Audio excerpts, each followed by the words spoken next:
Hey guys, welcome back to another Dragonheir Silent Gods video. In today's video, I'm going to be looking at the changes to the bosses and the dungeons in Season 4. Before I get into that though, I just want to say a massive thank you to Dragonheir Silent Gods for sponsoring this video. If you are interested in getting involved in the game, please do click the link in the description or the pinned comment and get involved today. So, every time a new season starts, there are some fundamental changes to the way these bosses, the dungeon bosses work.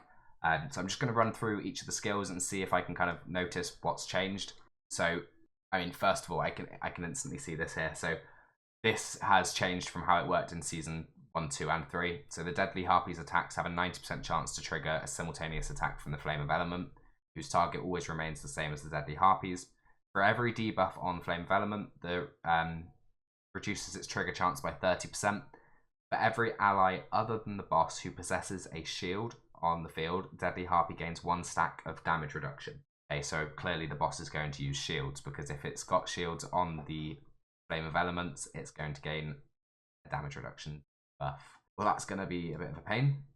So, first skill here, deals poison damage to all enemies, grants shields to all allies. Each time one of the shields is broken, Deadly Harpy receives damage equal to 3% of its max HP. Okay, so we need to clearly deal with these shields, otherwise we're not going to be able to do much damage to the boss, and unfortunately with that being on its first skill, within 6 seconds we're going to have those to worry about. Poison damage to all enemies, 100% chance to dispel 1 buff from them, so we're going to lose our buffs. Next up, dashes to the current target's location, performs a triple kick, each dealing poison damage and triggering Flame of Element. If the monster has less than 2 debuffs when casting the skill, the target will be random. So that's not changed. The only changes here then is obviously this whole shield mechanic, the damage reduction, and then shields and receiving max HP damage based on destroying those shields. Shouldn't be too much of an issue. Obviously we just need to really worry about hitting the orbs and breaking those shields when they go out. So that is all for Grave of Venom. Obviously all of our guides on the website will be updated in the next few days with these changes as well. So moving over to Grave of Curse, let's see what they've changed here. First of all, each buff possessed increases the recharge speed by 10%. Each debuff inflicted reduces the recharge speed by 10%. Okay, so I wish it told us how fast it was. I mean, it's 10% faster, I guess, for each buff. So yeah, to keep this is going to be annoying to tune. You're going to need to obviously bring lots of debuffs here, and you're going to need to get rid of these buffs on the boss quickly, because as soon as it gets those buffs on the first skill, I assume still, it's going to get 20% increased recharge speed, which obviously you can only counter by having 2 debuffs. So having those removed quickly is going to be really important, but timing things on this fight is going to be really annoying now. Let's just see. Dispels all debuffs and gains attack up, 30% damage bonus, and an accuracy bonus for 18 seconds.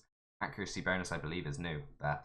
Okay, that's why. So it now, on the next skill, steals 2 buffs from you, from the tank that it's going to hit. Not too big of a deal, that. Deals necrotic damage to all enemies. If they possess less than 2 buffs, there is a 100% chance to inflict stunned on them for 5 seconds, and Xenos gains 20% recharge time. Okay, so buffs are mandatory here. We need to make sure we've got buffs for when this skill hits, otherwise we're going to get stunned and the boss is going to go faster. We don't want that.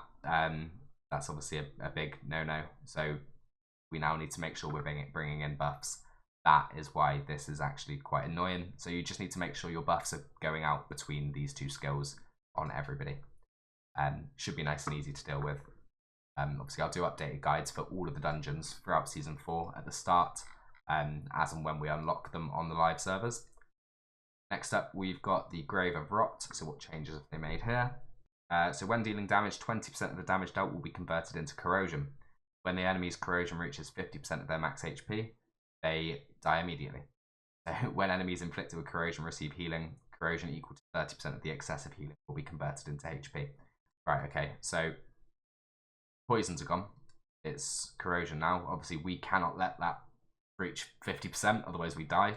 What have we got here? So it deals poison damage to all enemies with a 100% chance to inflict heal reduction. That's fine, we're used to that. There's less debuffs to worry about on this fight now. Launches attack at the enemy that granted the most healing, dealing poison damage to the target and nearby enemies with a 100% chance to inflict stun on them for 5 seconds. So your healer needs to be isolated, otherwise they're going to stun everybody. That's really annoying. Then So this hasn't changed. Oh, it has. Never mind. So devours the current target and chews them for 4 seconds. Deals poison damage to the enemy every 1 second. Inflicts corrosion that equals 80% of the current damage dealt to other enemies without shields. So we need to bring shields in before this skill. We need to put our healer away from everybody, or bring control immunity for that. Obviously cleanse the heal reduction if we need to, but at the same time we don't want to overheal because it's going to just mean more corrosion. This is going to be a fun one to test. I will obviously test these all out, but less debuffs, that's always good to know.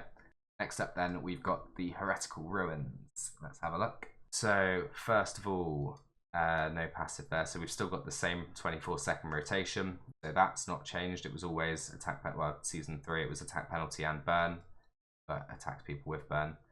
Deals fire damage to all enemies, induces the rebuff of all Phoenix eggs, grants damage reduction to them. If at least one Phoenix egg is reborn, gains invisibility. That hasn't changed either. Okay, right, so deals fire damage to all enemies with a 100% chance of inflicting 2 stacks of burn for 12 seconds. That's unchanged. Dispels all debuffs from all allies and grants them control immunity for 12 seconds. This is the new thing. So we just want to make sure that we're using our debuffs after that, because obviously they've got damage reduction until after that anyway.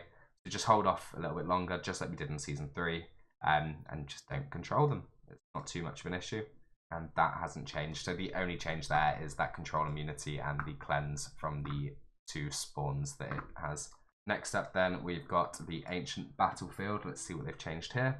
Skills. So switch between shield form and sword form to gain different skill effects. Shield form, basic attacks deal necrotic damage to all enemies and convert 80% of the damage into a shield. The boss is now going to gain a shield. Sword form, basic attacks deal necrotic damage to the current enemy, so that's not changed.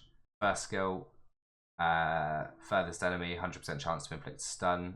So obviously we've always wanted to deal with this stun, so your furthest target away, you want to either have control immunity, have them immune to stuns like Vinyara, or make sure they've got enough resistance to not get that stun.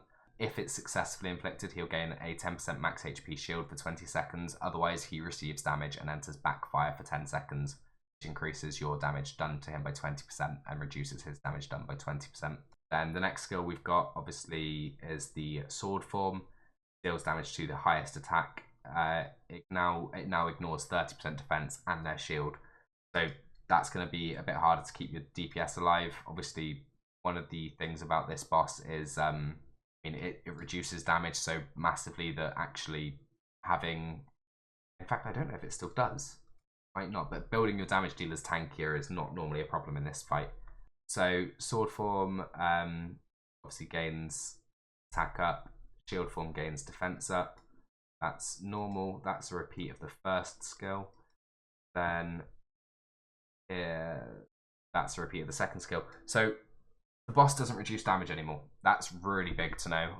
Obviously, it was really annoying because your damage got capped out and you couldn't kill the boss quickly, because I think it was every 25% it reduced its damage taken massively. So glad to see that gone, but obviously you're still going to have to worry about making sure your team can survive this and making sure you're dealing with the stun properly. Otherwise, you're going to have big shields on the boss, and yeah, so that's obviously going to slow down the fight passively anyway. So those are kind of the fundamental changes of the dungeons in season 4. I will do specialized videos on each of them, and I'll obviously test them out when I'm testing all the champions or all the heroes as well. But I will do a guide video for each of the dungeons once the season starts and we start getting through to unlocking those dungeons. So probably in the first few days we'll have Grave of Venom and Grave of Curse done, and then it's a little bit longer for Grave of Rot and both of the Rune dungeons. So that is all for this video. I do just want to say once again a massive thank you to Dragonheir Silent Gods for sponsoring this video. If you are interested in giving the game a try, please do click the link in the description or the pinned comment. Other than that, just a massive thank you to you guys for watching, and I'll see you in the next one.